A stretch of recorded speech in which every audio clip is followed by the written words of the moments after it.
Frugal innovation, Africa's ticket to green development. Cash-strapped Africa will need frugal innovation based on simple, local solutions to deal with serious and growing problems, from climate change to a surging youth population and a lack of jobs, writes Lori Goring for the Thomson Reuters Foundation. However, sparse research funding, government restrictions, a cultural underappreciation of entrepreneurs, and the focus by many governments on large-scale industrialization as the way ahead are holding back efforts. Fatima Denton, director of the UN University Institute for Natural Resources in Africa, has said, tackling such barriers could help Africans create millions of jobs, find ways to deal with climate threats, and spur developments, as seen from the rapid spread of smartphones and apps that can help climate-hit farmers adapt crops in response to seasonal weather forecasts.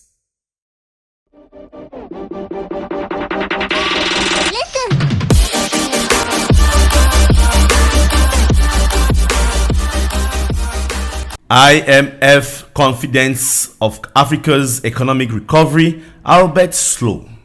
The IMF's six-monthly economic outlook for the sub-Saharan region shows that the economies will begin to recover from last year's COVID-19 shock and grow again in 2021.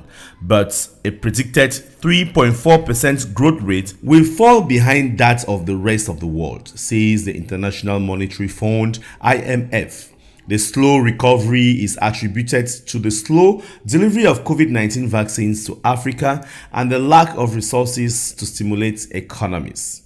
Isabel Ortiz and Matthew Collins write in IPS that an analysis of the International Monetary Fund's fiscal projections show that budget cuts are expected in 154 countries in 2021 and as many as 159 in 2022.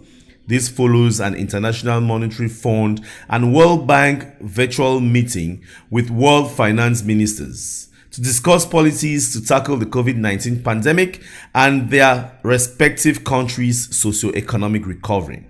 Another alert has been sounded in a global study done by the Initiative for Policy Dialogue at Columbia University, intentional trade unions, and civil society organizations that found that most governments are imposing budget cuts precisely at a time when their citizens and economies are in greater need of public support. These austerity measures will greatly impact countries with high development needs, including Liberia, Kenya, DR Congo, South Sudan, Zambia, and Mozambique.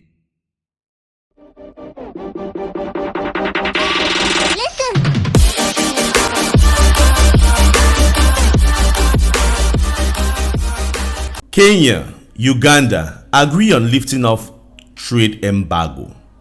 Led by Cabinet Secretary for Trade and Industry Betty Minor, the Kenyan officials visited Uganda from April 11, 2021 to discuss non-tariff barriers, NTBs, affecting trade between the two countries and verify the Ugandan sugar industry to ensure that exports for the product into Kenya are wholly produced in Uganda. This had led the two countries to reach an agreement to resolve the persistent trade dispute between them.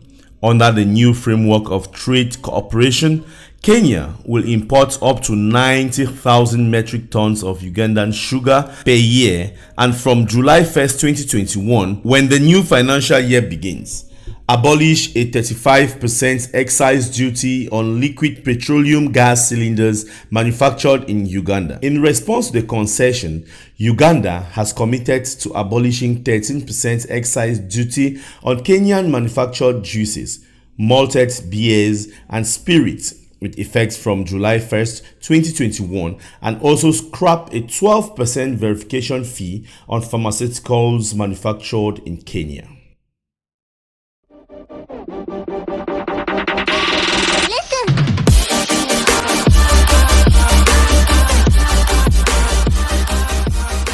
Rwanda scoops bulk of IMF debt relief millions. Rwanda is set to benefit from multi-million debt service relief from the International Monetary Fund for an initial period of 6 months, the IMF has said in a statement.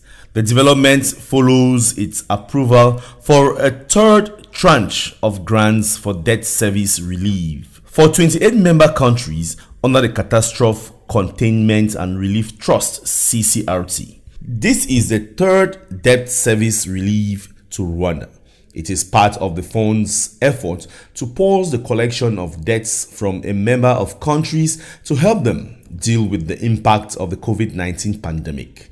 As of April 13, 2021, Rwanda recorded 23,535 COVID-19 cases, 21,272 recoveries, and 316 deaths.